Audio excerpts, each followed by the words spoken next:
mad right in here, another episode of the podcast. Today we're doing another story time for y'all, you know what I'm saying? On this beautiful Saturday afternoon. So, story time, right? So, every Saturday since like early 90s, I always had a ritual where we would go down to the Wellness Center, University of Miami Wellness Center. Me and Tony came up with this idea a while back, Tony Overeem from the Grove. We came up with this idea a while back, so while we was, you know what I'm saying, going down there, we would basically go down there and play against the students and the locals at or former players, whatever that came through that gym door, that's what we played against, right? So, we had this regimen where we would go down to every Saturday. We would hoop, we would lift weights. After that, we get in the pool, the sauna, whatever you chose to do after that, and then we go grub once we're done. We spent the whole day there, right? So we did this for years. And if you know anything about me, when I hoop, like I'm quiet when I hoop. But the moment you start talking shit to me, I'm gonna talk shit back to you, right?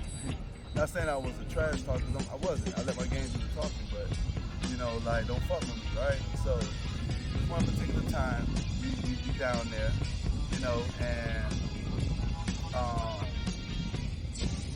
I mean, like we go down there, and we used to be like 5, 6 cars deep going down to UM, right? You know what I'm saying? Sometimes more, right?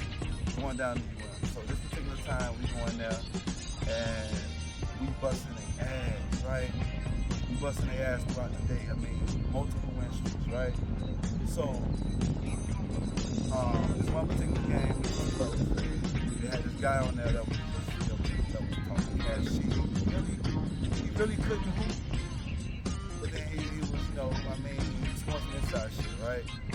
So, Buddy was talking shit. He had the nerve to, somebody else was guarding me at first, so I bust his ass. And then he had called himself, you know what I'm saying, he put on me. So he got put on me, I bust his ass too, right?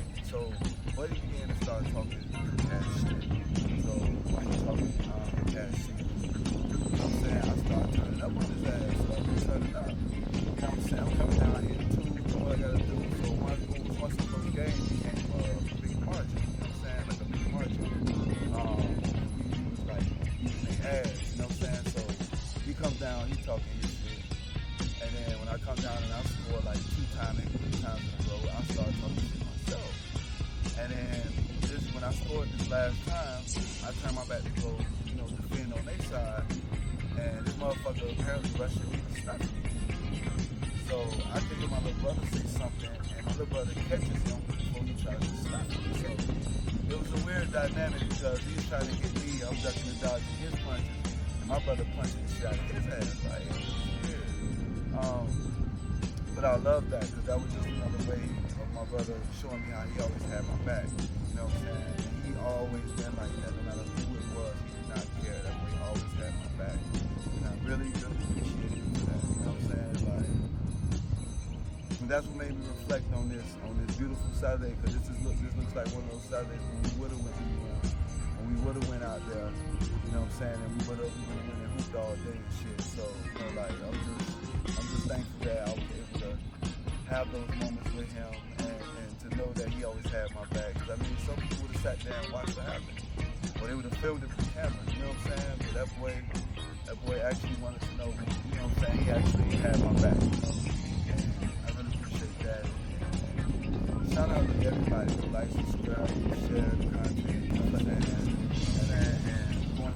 And just want to give a shout out to everybody who is graduating this year.